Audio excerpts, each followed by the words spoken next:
વિવિધ સહાય યોજના માટે પોર્ટલ ખુલ્લું મુકાશે. ખેડૂતો વિવિધ સહાય યોજના માટે ઓનલાઈન અરજી કરી શકશે.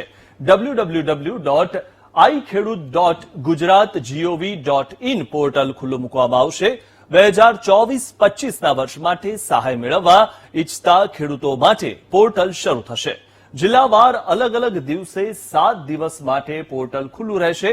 ખેત ઓજાર, તાડપત્રી, સોલાર પાવર યુનિટ યોજનાઓ માટે અરજી કરી શકાશે.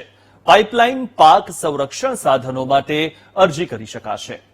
ત્યારે ખેડૂતોને મળતી વિવિધ સહાય યોજના માટે પોર્ટલ ખુલ્લું મૂકવામાં આવ્યું છે. તો જિલ્લાવાર અલગ અલગ દિવસે 7 દિવસ માટે આ પોર્ટલ ખુલ્લું મૂકવામાં આવ્યું છે. વિવિધ સહાય માટે ઓનલાઈન અરજી કરી શકાશે. તો જે રીતે ખેત ઓજાર, તાડપત્રી, સોલાર પાવર પ્રોજેક્ટ માટે ઓનલાઈન અરજી કરી શકાશે. પાઇપલાઇન પાક સંરક્ષણ સાધનો માટે અરજી કરી શકાશે. ખેડૂતોને મળતી વિવિધ સહાય યોજના માટે પોર્ટલ ખુલ્લું મૂકવામાં આવશે અને ખેડૂતો વિવિધ સહાય યોજના માટે હવેથી ઓનલાઈન અરજી કરી શકશે. તો ખેડૂતોના હિતકારી જે વાત કરવામાં આવી છે, www.ikhedut.gujarat.gov.in પોર્ટલ ખુલ્લું મૂકવામાં આવ્યું છે.